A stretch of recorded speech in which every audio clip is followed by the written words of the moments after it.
Assassin's Creed Origins is often regarded as one of the better Assassin's Creed games. Released in 2017 by Ubisoft, Origins marked a massive change in the Assassin's Creed franchise. After the disappointing sales of Unity and Syndicate, Ubisoft needed something new to shake up one of their flagship franchises, and they did just that. Origins leaned more into the action RPG genre, to, at the time, positive results. The game sold extremely well and got the franchise back on track in a fresh new direction. This time putting a bit of a new spin on things, a location that we hadn't had a game set in before, a brand new protagonist, a new genre, and a game that you could sink upwards of 50 hours into.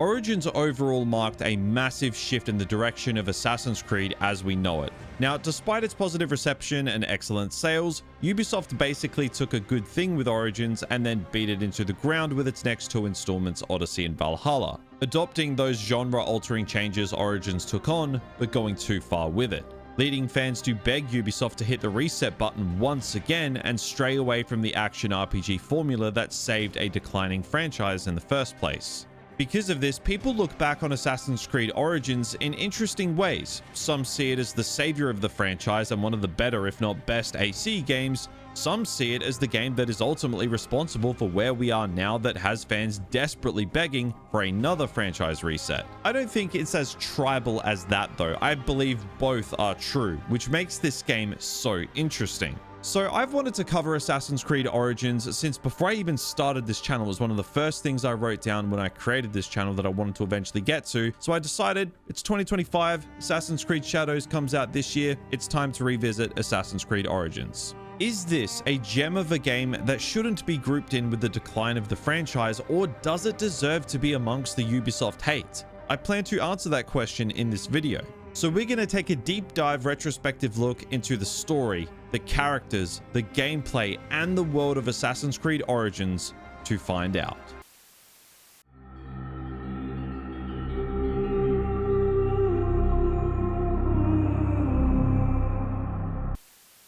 Now, I normally start my videos by diving into the story and the characters first, but I simply have to make an exception here, because as interesting as the story could be at times and how much of an absolute giga Chad Bayek is, the world of Assassin's Creed Origins is the undeniable star of the show. Taking us to Egypt all the way back before the times of the Hidden Ones was just such a masterstroke of a decision. Even though a former director of an Assassin's Creed game said years before Origins came out that Egypt would be a bad location for an Assassin's Creed game, I bet he feels kind of stupid right now. But besides that, I simply love this world. Whether it's the cities, the small villages, the barren deserts, the mountains, the canals filled with wildlife, or the pyramids themselves, the world is simply a perfect location for not just an Assassin's Creed game, but an open world video game, period. And here we sit almost 8 years on from this game's release, and this world has barely aged a day. Now, as much praise as I'm giving the world of Origins, it's not perfect, and as a result, I think it works as a bit of a perfect example or even an allegory of the game in general. And that is, despite its utter brilliance, nothing is perfect, and this is far from a perfect game. There are a lot of things that this game and this world specifically does that in any other game I would be absolutely kicking and screaming like a child. One of my biggest issues with Origins is it takes exploration out of the hands of the player at times. You'll often find yourself relying on your HUD to indicate where you're going or should be going. It's not an overly immersive game despite its incredibly immersive world. Now, a lot of you are probably wondering, what the hell are you talking about? What are you yapping about? That was contradictory as hell, but let me put it this way. The best open world games allow you the freedom to explore and uncover what the world has to offer organically. Red Dead Redemption 2 is a perfect example of this. You can rely on the map to get you from A to B or find something cool in the world, but it still lets you organically discover points of interest or just random cool things worth finding. Origins doesn't really do this, because anything of interest on the map has a question mark on the HUD at the top of the screen, or the map in the bottom left, and as well as the map in the menus. So you know that is a point of interest that you need to go toward. Now, why is this a problem? Well, it takes away that element of organic exploration. If you see a mountain in the distance, but there's no question mark on your map, you know that there is nothing up there for you to find. If there was something, there would be a question mark, because that's what the developers opted for when designing this game. This, in my opinion, is a big problem with Origins open world. Despite the undeniable brilliance of the location the game is set in, exploring said world can feel like a bit of an A to B simulator. Now, I already hear the comments coming that say, well, just turn the HUD off, problem solved. Well, sure, you can do that, but that's kind of missing the point. You shouldn't have to alter the game in the menus to enjoy the world. You shouldn't have to turn the HUD off to make the world better to explore from a technical standpoint. This open world is just designed in a way that leads it to becoming a bit of an A to B simulator. It almost feels on rails at times as a result. You could often feel like you're checking boxes more than anything as you explore the world instead of just organically stumbling across something really cool. You've basically been spoiled before you've even arrived. Despite this issue though, it's still a great open world to explore because of the location alone. But if you put this mechanic in other games with a less interesting location, I definitely not even finish the game because the mystery of the open world is basically taken from you. But back on a more positive note, this open world, despite its A to B simulator tendencies, is thriving with things to do. You have forts, animal lairs, tombs, boss fights, treasures, hermit locations, ancient mechanisms, fire lakes, stone circles, and so much more. There is simply a lot to do. There's almost too much, and it can consume your life for hours on end. It certainly did for me.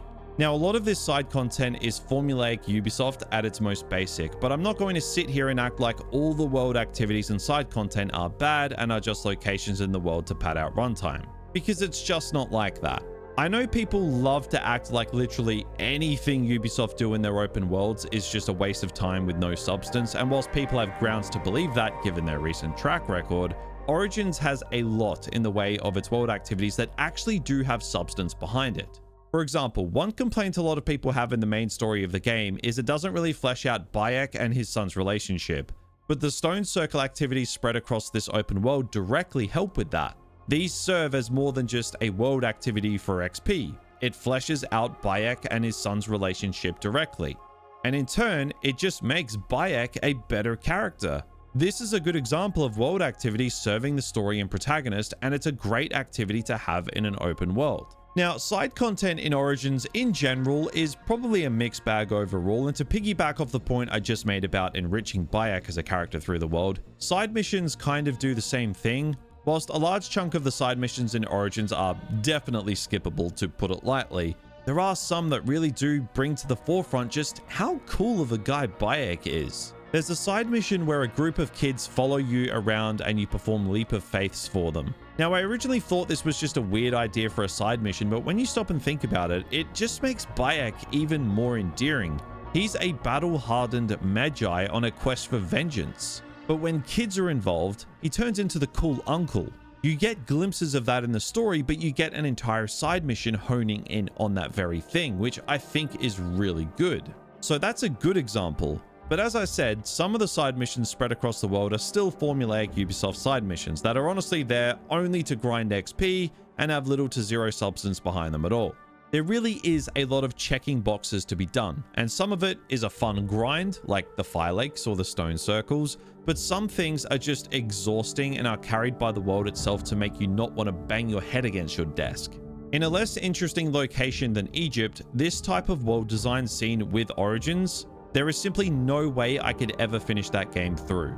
And I know this for a fact because AC Valhalla exists, and I didn't want to finish that. Whilst this massive open world undoubtedly has fun things to see and do, a lot of the grindier elements of the world would remain completely untouched if the core progression of the game didn't force you to explore them.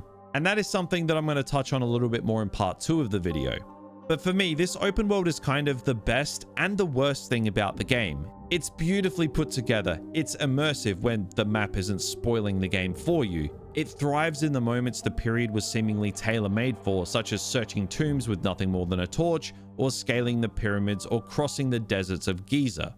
But you can definitely see that formulaic Ubisoft element of the open world on full display. And whilst the novelty of Egypt tapes over those cracks for the first dozen or so hours, once you go beyond that, that's when the tape falls off and the cracks open up once again.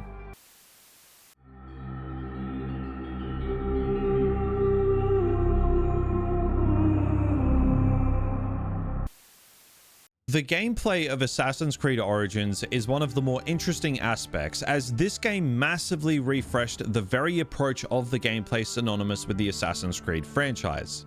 Ubisoft knew that they had to change up the formula of Assassin's Creed after Unity and Syndicate, and to be honest, I think they did a really good job with it here with Origins. You definitely get that RPG-focused gameplay, but the game doesn't entirely forget the stealth roots of the franchise. Whilst being far from the best stealth in the series, to this day I still find myself having a lot of fun with the stealth in Origins. Now, not being able to one-hit enemies with a hidden blade is definitely annoying and a major flaw of switching to the new RPG approach that Origins introduced, but it feels like a bit more of a rolling with the punches type of situation. The combat of Origins has a little more depth to it due to this RPG switch-up. The gear and leveling system adds several layers to the gameplay and your experience in general, and it's not always for the better, which I think even the most hardcore Origin fans could agree with.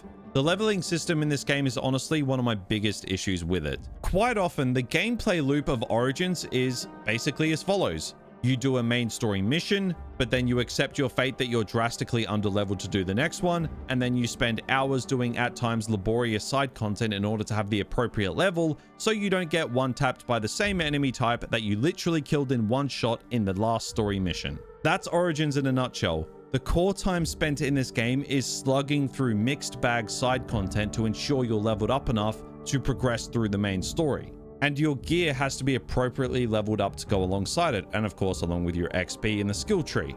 And I've got to say, there is simply way too much gear in this game. You pick up weapons left, right, and center, and your inventory just ends up getting clogged. So you either mass dismantle items for crafting components, or you mass sell everything to buy even more gear.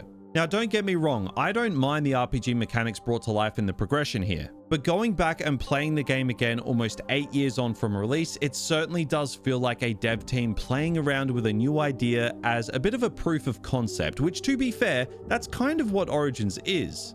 They dipped their feet into RPG mechanics for a franchise refresh, and going back and playing Origins in 2025, you definitely do feel that. It's not a terrible system, it's just got teething issues, which makes sense given the game's development context. Now, I would like to act like Odyssey and Valhalla perfected the RPG mechanics that Origins introduced, but that didn't really happen. It actually kind of regressed in my opinion. Now, the weapon variety in Origins is definitely appreciated, but I often found myself going with the sword, the sickle sword, or the spear. But the fact that there are options for various playstyles and enemy varieties is definitely a good thing. Again, this is coming off Syndicate, which I think was really lacking in this department. But it's just a shame that the gear system in Origins overall is just very, very messy. Now, the actual combat and stealth of Origins is pretty solid across the board. It refreshes the series' combat, but still keeps it somewhat in line with what came before. You spend most of your time doing the standard dodge, parry, and attack mechanics that you find in most games. And the variety of weapons and tools at your disposal do make it enjoyable. Having said that, you get out of Origins what you put in. There's a lot here for you to try and master with the combat. Whether that be stealth mechanics, parries, tools, horseback combat, but the game doesn't strictly make you do any of it. You can coast through this game without tools, without engaging in horseback combat. You could probably avoid stealth if you were really creative. But if you're willing to give yourself over to all mechanics in this game, you can have a shit ton of fun with the core elements of the gameplay. Now, boss fights in Origins I think leave a little to be desired, I have to say. Whether it's the bombastic boss fights against ancient Egyptian gods, damage sponge opponents, elephants, or that one fist fight boss fight in the Hidden Ones DLC, which is god awful, might I add. Like, I really don't know what they were thinking with this boss fight. This one was an absolute stinker. So I do think the boss fights in this game, generally speaking, are lacking. You can often cheese boss fights in really stupid ways that at times feel like the only way to actually win. You can get stun locked by bosses to an annoying degree, and combined with the egregious leveling system, it can make for some pretty frustrating gameplay when it really shouldn't be. So when you can just cheese it by spamming arrows, it kind of feels like a necessary evil. And as for those bigger boss fights, you're kind of just shooting arrows at their chest and then fighting off their minions in between. It's not the most creative thing I've ever seen, but it's also not terrible, as the spectacle of the major boss fights are actually generally pretty good. But let's talk about parkour. Parkour is obviously a key pillar of what makes a good Assassin's Creed game, and Origins is passable in this aspect. Now, the whole shifting away from parkour with the RPG AC games is a whole other discussion in of itself that just honestly can be had another day. But what is present in Origins is serviceable. The terrain and cities of Egypt don't exactly accommodate for the best parkour. It's the complete opposite to, say, Paris in Assassin's Creed Unity, which is by far the best parkour in any AC game in my opinion. But when you are scaling cities in Egypt as Bayek, there are those moments where the parkour does feel fun, but it's usually disrupted by either slightly janky gameplay or the environment itself simply not accommodating for long streaks of parkour. I will say though, I actually have played Assassin's Creed Shadows already a couple months before release, and I will say the parkour in that game is really good. But only when you're playing as Narwe. That is a very important distinction. And I didn't realize just how pushed to the back parkour was in Origins until I jumped back into it after playing Shadows. Make sure you check out my early impressions on Shadows if you haven't, by the way. Link will be in the top right of the video. Please go watch that video. Not a lot of people did, and it makes me really sad. So whilst you definitely do get that assassin fix from Origins, especially at least compared to Odyssey and Valhalla, the parkour isn't always the biggest factor as to why. You of course can't crowd blend, which undoubtedly sucks, but I think Origins does enough with the stealth to remind me that it's still an AC game. Spending 20 minutes taking enemies out one by one whilst remaining undetected and having to think my way through it all is something you can still do in Origins, and I've done it often, and I'd even go to areas where I was underleveled just to add stakes for not being caught in the stealth. And I found Origins to be at its best when I was doing this. I had so much fun. So despite the pivot away from the traditional Assassin's Creed gameplay, Origins still accommodates enough from the previous games to keep me satisfied, which is why I think I do enjoy Origins so much in comparison to Odyssey and Valhalla.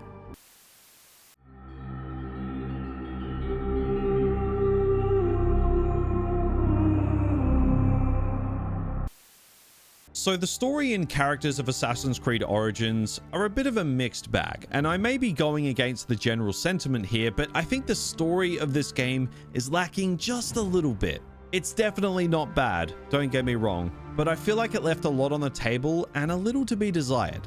Now, context for this part of the video specifically, I am very much a casual Assassin's Creed fan. I am far from a lore junkie. Although I have played every single Assassin's Creed game to date, I haven't finished some of them for one reason or another. And to be honest, I think that kind of suits Origins though, as this game takes us to before the Brotherhood even started, as this is, well, the origins of it. This game is barely an Assassin's Creed game until the end anyway. It's kind of just an action RPG where you play as a Magi in ancient Egypt until it becomes an Assassin's Creed game at the end. Sure, there are nods to things along the way, but for the most part, it's just an open world RPG set in Egypt for 75% of the game, which I think is fine. You don't really get that assassin side of things until the tail end of the game, and of course, the DLC, especially the hidden ones. So I do understand why Assassin's Creed purists may have been a little frustrated with Origins' story as a result. But again, as a bit more of a casual Assassin's Creed fan, I think that that's not really a problem for me. Now, the story of Origins is relatively simple. A main character, Bayek, swears revenge on all parties involved on the day that his son was killed. He works his way up the chain, killing all targets in his path until we get to a point where the thirst for revenge has been quenched, betrayals have been had, and the seeds of the Assassin's Brotherhood and Templars are seen with the Hidden Ones and the Order of Ancients. Oh, and there's a modern day storyline throughout the entire story, just to remind us that this is in fact an Assassin's Creed game. Now, my biggest issue with this story is honestly the pacing. The story starts off relatively strong, but the middle section of the story really does drag in my opinion. In fact, it drags to the point where it's actually really easy to get disengaged with it despite how much I like Bayek. But then in the final act of the story, it just goes balls to the wall and we rush through to the ending where we see the birth of the Hidden Ones. It feels like the story started swinging out of the gate, although it did jump around a little bit, and then it goes for a nap, and then, oh, we're at the ending, and we've just snorted 10 lines of G Fuel. Roll credits. Like, it's just not a well-paced story, and what we do get is decent in a vacuum and everything, but the story itself feels distinctly Ubisoft.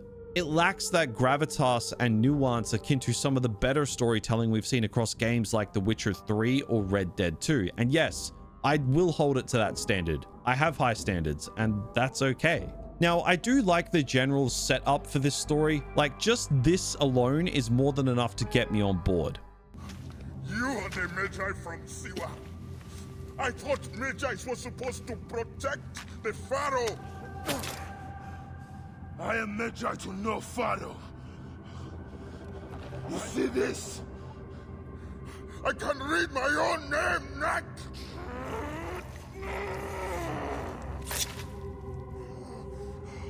We will find you. We will find you in your sleep. Sleep. I never sleep. I just wait in the shadows, and I will kill you all. Everyone who sniffed the air that day in Siwa! If that clip didn't make your pants expand, then honestly, I don't know what will. This is awesome, and I think Bayek is easily one of the best AC protagonists. Despite the game not having the best story, Abubakar Salim, I hope I didn't butcher that pronunciation, he deserves a lot of praise for bringing Bayek to life and making him so likable. He delivers one of the most memorable AC performances I've seen. Because on paper, Bayek is actually relatively generic. A good man put on a revenge path. Not exactly groundbreaking stuff. But Salim rides the line of likability and humor with straight up brutal determination, helping Bayek to break free of the shackles of what could easily have been a generic character type. This is one of those rare situations where I felt the actor alone made the character great. His performance rose above what was on the page, and it does deserve to be acknowledged. As for the side characters, I really like his relationship with Aya, who is a character I really liked in this game, and I wish her playable sections throughout the meat of the story weren't limited to naval battles and we got more game time with her like we did at the end of the game. I think Aya acts as a good fold to Bayek. They both endured the same tragedy, but came out of it in very different ways. And I like seeing that difference between the two of them. But Aya was about the only side or supporting character that I felt truly excelled here. The rest felt generic or forgettable, and I say forgettable because the story itself actually seems to forget about some of the characters in this story. Like Hepzibah. I remember the first time I played Origins, I expected him to be important as Bayek's best friend, but then he just goes missing for 15 hours and oh, he's dead. It's like, what? You kind of just forgot about him. Like, what are you doing? Even Cleopatra and Julius Caesar aren't as cool as they could have been. They're serviceable enough for the story and everything, and I really liked Cleopatra, especially earlier in the story, but they ended up feeling like generically written Ubisoft characters by the end. And it's hard to even contextualize what I mean by that, but I think if you've played enough Ubisoft games, I think you know what I mean. I just feel like with this story, if it's not Bayek or Aya, the characters are injected into the story for a couple missions, and then they either die or don't come up again until later. It's like there's this rotating door of forgettable characters revolving around Bayek and Aya throughout the entire story. There is a distinct lack of developed mainstay supporting characters, which can make this story feel very isolated and linear at times. Like the big boss fight working your way up the path of revenge is Flavius. Who? Yeah, exactly. Sure, I want to help Bayek get the revenge he's after, but I need to care and understand the people that I'm hunting down. And I don't think Origins did a good enough job exploring that. Assassin's Creed Origins story ultimately feels like an undercooked revenge story with Assassin's Creed lore tacked in at the end, but it's carried by a very interesting and likable protagonist. If I were to summarize my thoughts on Origins story in a nutshell, I would say that the story is simply not worthy of its protagonist. So, revisiting Assassin's Creed Origins in 2025 was a turbulent experience, to put it lightly. On one hand, I think this is one of the best Assassin's Creed games, delivering a rich and vibrant world that's unique and fun to explore with one of the best protagonists of the franchise. But on the other hand, everything I grew to hate about modern AC games basically stemmed from this game, which isn't really its fault, But going back and playing Origins again in 2025, knowing how much things deteriorated by Valhalla, definitely makes for a bittersweet experience. Origins never fails to impress me with its setting, the world, and the freedom to go and make it your own, but the generic story and the Ubisoft-centric issues of its design make it frustrating to revisit at the same time. Although I think Assassin's Creed Origins is without question a very good game, it's not the nostalgic home run that I was hoping it was going to be when revisiting it with a modern lens.